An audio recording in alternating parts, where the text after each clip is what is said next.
క్రిస్టియన్లు కనిపెట్టినటువంటి వస్తువులు భారతీయులు వాడకూడదు. సరే, ఈ క్షణం నుంచి మానేస్తాం. క్రిస్టియన్లే ఇప్పుడు చెప్పినటువంటి వస్తువులు కనిపెట్టారు అని నిర్ధారణ అయితే మొత్తం భారతీయులం, హిందువులందరం కూడా ఈ క్షణం నుంచి మానేస్తాం. భారతీయులు కనిపెట్టినటువంటివి క్రిస్టియన్లు ఎవరైతే ఇప్పుడు వ్యతిరేకిస్తున్నారో మీరు మానేస్తారా? భారతదేశంలో ఉన్నటువంటి సదరు క్రిస్టియన్లు ఎవరైతే క్రిస్టియన్ల వస్తువులు వాడుతున్నారు అని అంటున్నారో అలాంటి వారు భారతదేశాన్ని వీడి వెళ్ళిపోగలరా? మీరు దానికి సిద్ధమైతే మేము దీనికి కూడా సిద్ధమే.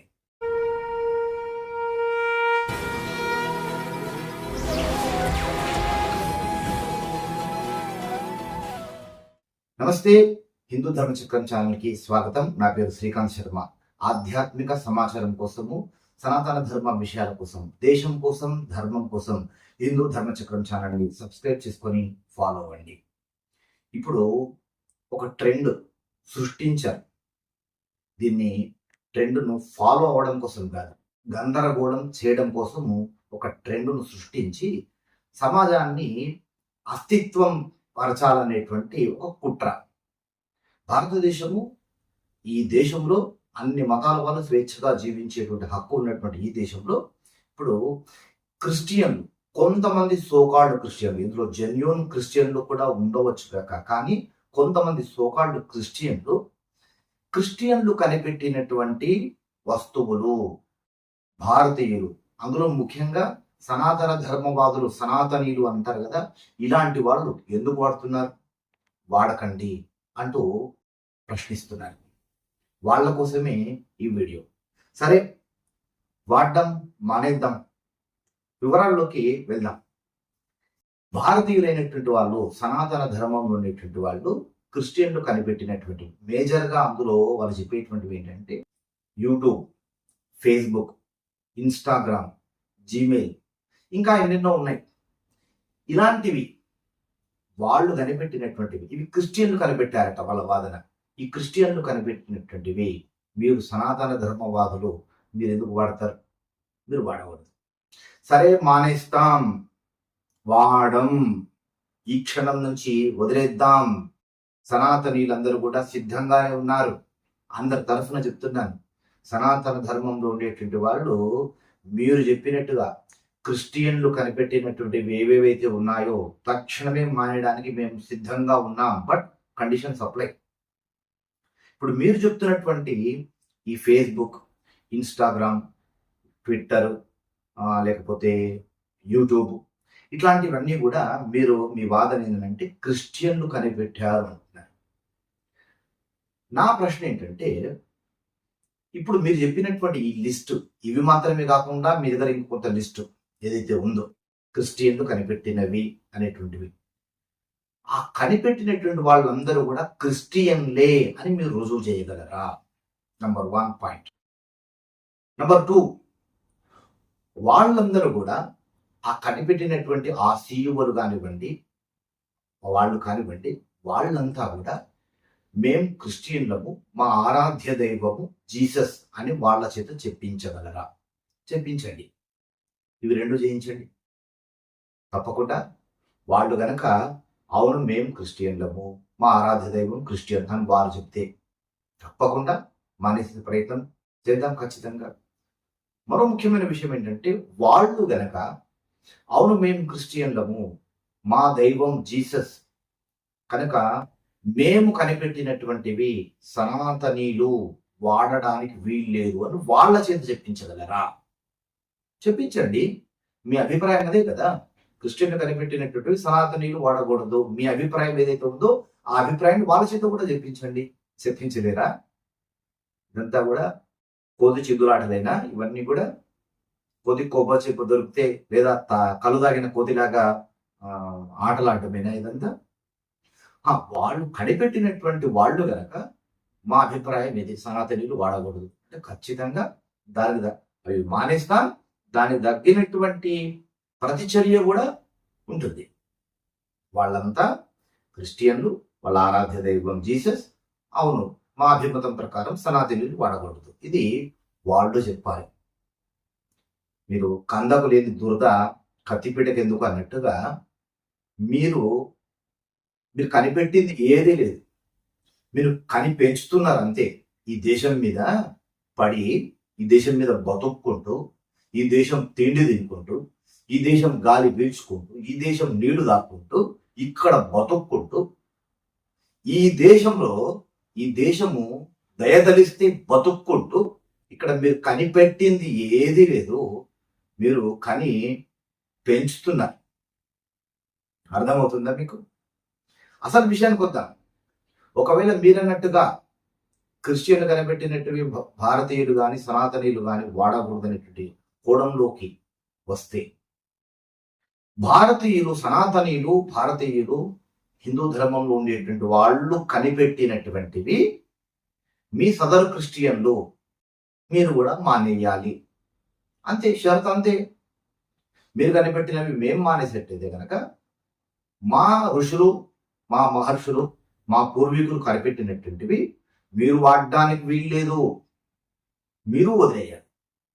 ఖచ్చితంగా వాటి జోలికి వెళ్ళకూడదు. అట్లా వస్తే గనక సున్నా ఆర్యభట్టు సున్నాను కనిపెట్టాడు. బ్రహ్మగుప్తుడు దీన్ని శాస్త్రంలో ధృవపరిచారు. వీళ్ళిద్దరు కూడా మూల పురుషులైనటువంటి వాళ్ళు. ఈ సున్నా అనేటువంటిది లేకపోతే అసలు ఏ విధమైనటువంటి పరిశోధనలు లేవు. ప్రపంచంలో ఏ విధమైనటువంటి ఆవిష్కరణలు లేవు. కంప్యూటర్లు, మొబైల్ ఫోన్లు, ఏఐ, నాసా, బ్యాంకింగ్, ఇట్లా ఇప్పుడు చెప్పబడుతున్నావో ఇవన్నీ కూడా సున్నా లేకుండా సాధ్యం కాదు. ఇప్పుడు మీరు చెప్తున్నటువంటి టెక్నాలజీ, ఏఐ, ఫైనాన్స్, బ్యాంకింగ్, ఇంకేవేవి ఉన్నాయో అవన్నీ కూడా సున్నా లేకుండా తుస్సుమంటాయి, కుప్ప కూలిపోతాయి. సున్నా లేకపోతే సున్నానే వీటికి మిగతా వాటన్నిటి కూడా పిల్లర్. వీటి కనిపెట్టినటువంటి మహర్షులు సనాతనీయులు, ఆర్యభట్టు, బ్రహ్మగుప్తుడు. మీరు సున్నా ఉపయోగించకూడదు. క్రిస్టియన్లు, సోకాల్డ్ క్రిస్టియన్లు, నేను అందరిని గురించి కూడా అన్నాను, మీ సోకాల్డ్ క్రిస్టియన్లు సున్నా జోలికి వెళ్ళకూడదు అన్నా. తర్వాత దశాంశ సంఖ్యా విధానం 1 నుంచి 9 వరకు అంకెలతో పాటు దశాంశ పద్ధతి ఏదైతే ఉందో దీన్ని అభివృద్ధి చేసినటువంటిది సనాతనీయులు, భారతీయులు మాత్రమే. ఇది దశాంశ పద్ధతి లేకుండా ఏ మ్యాథమెటిక్స్ ఏది కూడా సాధ్యం కాదు. ఇప్పుడున్నటువంటి ఆధునిక కాలంలో దీన్ని మీరు ఉపయోగించకూడదు, మానేయాలి. యోగా ప్రపంచ వ్యాప్తంగా ఇప్పుడు యోగా జరుపుకుంటున్నారు. యోగాకు మూలం భారతదేశం. యోగాను అందించినటువంటి వారు పతంజలి. యోగా భారతదేశం పుట్టిల్లు యోగాకి. అలాంటి యోగా ప్రపంచ వ్యాప్తంగా ఇప్పుడు క్రిస్టియన్లు కూడా ఉపయోగిస్తున్నారు. యోగా జోలికి వెళ్ళకూడదు, మేము మానేస్తాం, మీరు యోగా జోలికి వెళ్ళకూడదు. అర్థమవుతుందా? అమెరికాలో లక్షలాది కంపెనీలు, అమెరికాలో లక్షలాది మంది ప్రతిరోజు యోగా చేస్తూ ఉంటారు. అనేక కంపెనీలు ఉద్యోగులకు యోగా శిక్షణ ఇస్తూనే ఉన్నాయి. అమెరికాలో ఇప్పటికీ కూడా ఆరోగ్యానికి ఎంతో మేలు చేసేటువంటిది యోగా. ఇప్పటికీ కూడా అమెరికా వంటి సంపన్న దేశాలు, ఆధునిక దేశాల్లో కూడా ఇప్పటికీ యోగా మీద ట్రైనింగ్ ఇస్తూనే ఉంటారు. మీ క్రిస్టియన్లు కూడా యోగా నేర్చుకుంటూనే ఉంటారు, వినియోగిస్తూనే ఉంటారు. యోగా జోలికి వీళ్ళు వెళ్ళకూడదు. తర్వాత మెడిటేషన్ వల్ల రుగ్మతలు కూడా దొరికిపోతాయి. వైద్యానికి అందనటువంటివి కూడా మెడిటేషన్ వల్ల సాధ్యమవుతుంది. ఇలాంటి మెడిటేషన్ గూగుల్ కానివ్వండి, యాపిల్ కానివ్వండి, మైక్రోసాఫ్ట్ కానివ్వండి, ఇంటెల్ కానివ్వండి, ఇలాంటి కంపెనీల్లో పనిచేసేటువంటి వాళ్ళందరూ కూడా మానసికమైనటువంటి ఒత్తిడికి లోనైపోతూ ఉంటే అలాంటి వారికి ఆ కంపెనీలే మెడిటేషన్ క్లాసెస్ అరేంజ్ చేస్తూ ఉంటాయి, ఒత్తిడి నుంచి బయటపడడం కోసం. ఆ ఒత్తిడి లేకపోతేనే వాళ్ళు వాళ్ళ కంపెనీలకు సక్రమంగా వర్క్ చేసి పెట్టగలరు. కనుక ఇప్పుడు చెప్పినటువంటి మీ క్రిస్టియన్లు, ఇప్పుడు చెప్పినటువంటి కంపెనీలు ఇవన్నీ కూడా ఒత్తిడి నుంచి తట్టుకోవడం కోసము అందులో పనిచేసేటువంటి ఉద్యోగస్తులకు అందరికి కూడా మెడిటేషన్ క్లాసెస్ తీసుకుంటూ ఉంటారు. మేము మానేస్తాం క్రిస్టియన్ కనిపెట్టినటువంటివి, మీరు మెడిటేషన్ జోలికి వెళ్ళకూడదు. సో కాల్డ్ క్రిస్టియన్ ఎవరైతే అంటున్నారో వాళ్ళు. చదరంగం, చెస్. భారతదేశము చదరంగానికి పుట్టిల్లు. చదరంగంను కనిపెట్టినటువంటిది మా భారతీయులు, మా మహర్షులు. చదరంగం అనేటువంటి ఆట ప్రపంచ వ్యాప్తంగా అందరూ ఆడుతూ ఉంటారు. అలాంటి చదరంగము ఈ భారతదేశం కనిపెట్టినటువంటిది, ఇక్కడి మహర్షులు కనిపెట్టినటువంటిది. చదరంగం జోలికి మీరు వెళ్ళకూడదు, మానేస్తారా? ఆయుర్వేదం కూడా భారతదేశానికి పుట్టిల్లు. ఆయుర్వేదం, అలాంటి ఆయుర్వేదం కూడా ఇప్పుడు ప్రపంచ వ్యాప్తంగా డిమాండ్ ఉండి క్రిస్టియన్లు సైతం కూడా ఆయుర్వేదం పైన శ్రద్ధ చూపిస్తున్నారు. ఆయుర్వేదము ఈ భారతీయులు, ఈ సనాతనీయులు, ఈ మహర్షులు, ఇక్కడి మహర్షులు కనిపెట్టినటువంటిది. సుశ్రుతులు మొదలైనటువంటి వైద్యులు ఆయుర్వేదాన్ని కనిపెట్టినటువంటిది. ఆయుర్వేదం జోలికి మీరు వెళ్ళకూడదు. ఫాదర్ ఆఫ్ సర్జరీ అంటే ఎవరో తెలుసా? సుశ్రుతుడు. సర్జరీలకు పితామహుడు సుశ్రుతుడు. సుశ్రుతుని యొక్క విగ్రహాలు కూడా పలు విదేశీ యూనివర్సిటీల్లో ఉన్నాయి. ఈ విషయము ఓ క్రిస్టియన్లారా మీకు తెలియదా? లోహశాస్త్రాన్ని కనిపెట్టినటువంటిది కూడా భారతీయులే. భారతదేశంలోని వుడ్స్, స్టీల్ ప్రపంచ ప్రసిద్ధి చెందినటువంటిది. తర్వాత యూరప్ చేరి ఆధునిక ఉక్కు తయారీ పైన ఇది ప్రభావం చూపినటువంటిది. ఇది కనిపెట్టినటువంటిది కూడా ఇక్కడి సనాతనీయులే. సంస్కృత వ్యాకరణం, ఇది ఇప్పుడున్నటువంటి కంప్యూటర్ లాంగ్వేజెస్ కి మూలం, ప్రధానమైనటువంటిది. అన్ని దేశాలు కూడా ఒప్పుకుంటున్నటువంటి వాస్తవం ఇది. అలాంటి సంస్కృత వ్యాకరణం, పాణిని రచించినటువంటి సంస్కృత వ్యాకరణము, ఈ వ్యాకరణ నియమాలు నేటికి కంప్యూటర్ భాషా పరిశోధనలకు ప్రేరణగా నిలిచాయి. పాణిని యొక్క ఆ శాస్త్రం ఏదైతే ఉందో దాని జోలికి మీరు వెళ్ళకూడదు. అది మానేస్తే కంప్యూటర్, ఐటీ, సాఫ్ట్వేర్ కుప్పగూలిపోతుంది. దాని జోలికి మీరు వెళ్ళకూడదు. ఇంకా ఈ రోజుకి కూడా Google, Microsoft, Adobe, IBM, Amazon, meta వంటి కంపెనీల్లో వేలాది మంది భారతీయులు తమ జ్ఞానాన్ని అక్కడ ధారపోస్తూ ఉన్నారు. ఆ భారతీయులకు చెప్పండి, మీ సేవలు మాకు అవసరం లేదు అని ఎప్పుడైతే అంటారో అప్పుడు భారతీయులు ఇక్కడ దేశాలకు పనిచేస్తారు. ఎప్పుడైతే భారతీయుల యొక్క సేవలు అనేటువంటివి ఇప్పుడు చెప్పినటువంటి కంపెనీలు కోల్పోతాయో ఆ కంపెనీలన్నీ కూడా కుప్పగొలిపోతాయి. ఇది నగ్న సత్యం. క్రిస్టియన్లు కనిపెట్టినటువంటివి సనాతనీయులు వాడకూడదు అనేటువంటి ఈ వాదన మూర్ఖపు వాదన. ప్రపంచంలో అన్ని క్రిస్టియన్లు కనిపెట్టినటువంటివి లేవు.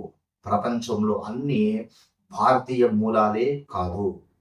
ఇప్పుడు ఈ ప్రపంచం గ్లోబలైజేషన్ కావడానికి కారణము అందరూ కనిపెట్టినటువంటి వాటిని అందరూ వినియోగిస్తూ ఒకరి సేవలు ఒకరు ఎగుమతులు దిగుమతుల ద్వారా ఒకరి సేవలు ఒకరు గౌరవించుకుంటూ వినియోగించుకుంటూ ఉన్నారు కనుకనే ఇప్పుడు ఈ ప్రపంచం ఒకరితో ఒకరికి అనుసంధానం కావడానికి ప్రధానమైన కారణమైంది.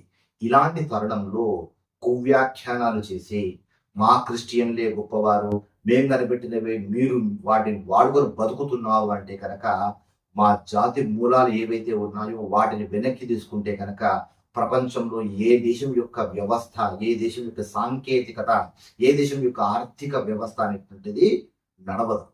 లాస్ట్ బట్ నాట్ లీస్ట్, క్రిస్టియన్లు కనిపెట్టినటువంటివి భారతీయులు, హిందువులు, సనాతనీయులు వాడకూడదు అనేదే మీ చివరి అభిప్రాయమే అయితే గనక మేము ఖచ్చితంగా వాటిని మానేస్తాం. కానీ ఎవరైతే ఇలాంటి ప్రేలాపన వెళ్తున్నారో అలాంటి వాళ్ళు ఈ భారతదేశం నుంచి దొబ్బేయండి. ఎందుకంటే ఇది సనాతన దేశము, ఇది భారతీయుల దేశము, ఇది హిందూ దేశము. ఇలాంటి దేశములో మీలాంటి వాళ్ళు నివసించడానికి అర్హత, అధికారం లేదు. దొబ్బేయండి ఇక్కడి నుంచి. జనరల్ గా చెప్పాను రా, నేను సీరియస్ గా తీసుకున్నాను. बड़े भाई मुझसे गलती हो गई, मुझे नहीं पता था आप मॉडर्न ख्यालात के हो. మిత్రులారా, ఎవరో కొంతమంది అమెరికన్ క్రిస్టియన్లు కనిపెట్టినటువంటివి సనాతనీయులు వాడకూడదు అనేటువంటి ప్రచారం కొంత జరుగుతుంది. దానికి ధీటైనటువంటి సమాధానము ఇది. మరి మీరేమంటారు? మీ అభిప్రాయం ఏంటి? మీరు ఏం సమాధానం చెప్తారు? అలాంటి వాళ్ళకు మీరు ఇచ్చేటువంటి సూచనలు ఏంటి? తప్పకుండా కామెంట్ చేయండి. దేశాన్ని కాపాడుకుందాం, ధర్మాన్ని కాపాడుకుందాం. ఎందుకంటే ఈ దేశం మనది, ఈ ధర్మం మనది. జై హింద్, జై భారత్, వందే మాతరం. నమస్కారం.